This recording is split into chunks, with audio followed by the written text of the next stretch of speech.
বগুড়ার শেরপুর উপজেলার খামারকান্দি ইউনিয়নের ঝাজর ও বিলনথার গ্রামের মাঝ দিয়ে বয়ে গেছে বাঙালি নদী। সেতু না থাকায় বর্ষাসহ সব মৌসুমেই নৌকা দিয়ে পারাপার করতে হয় এই নদী পারের ৩০টি গ্রামের শিক্ষার্থী, চাকুরিজীবী, ব্যবসায়ীসহ সব শ্রেণী পেশার মানুষের। ফলে ভোগান্তির শিকার হচ্ছেন নদীর দুই পারের বাসিন্দারা। জরুরি প্রয়োজনে ১২ কিলোমিটার পথ ঘুরে বিকল্প সড়ক ব্যবহার করতে হয় তাদের।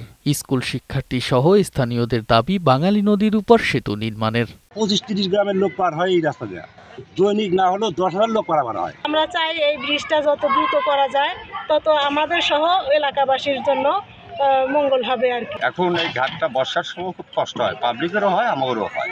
তাড়াতাড়ি ব্রিজ হলে আমরাও বেঁচে যাই। অনেক সময় আমাদের নৌকা এখানে দড়ি ছিঁড়ে যায়, নৌকা চলে যায়, ভেসে যায়, তখন আমাদের ক্লাস মিস হয়। স্থানীয়রা বলছেন যুগের পর যুগ ধরে নৌকা দিয়ে যাতায়াত করছেন তারা। প্রায় ঘটে দুর্ঘটনা। ভোট হলে ব্রিজ দিয়ে দেবো, এই কথাটা সব চলে যায়।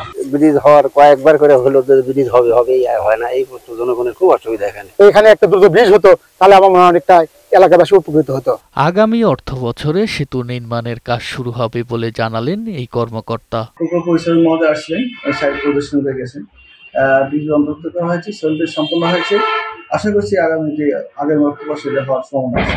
সেতুটি হলে নদী পারাপারে দীর্ঘদিনের ভোগান্তি অবসান ঘটবে, এমনটাই জানালেন দুই পারের বাসিন্দারা। ডেস্ক রিপোর্ট, বৈশাখী সংবাদ।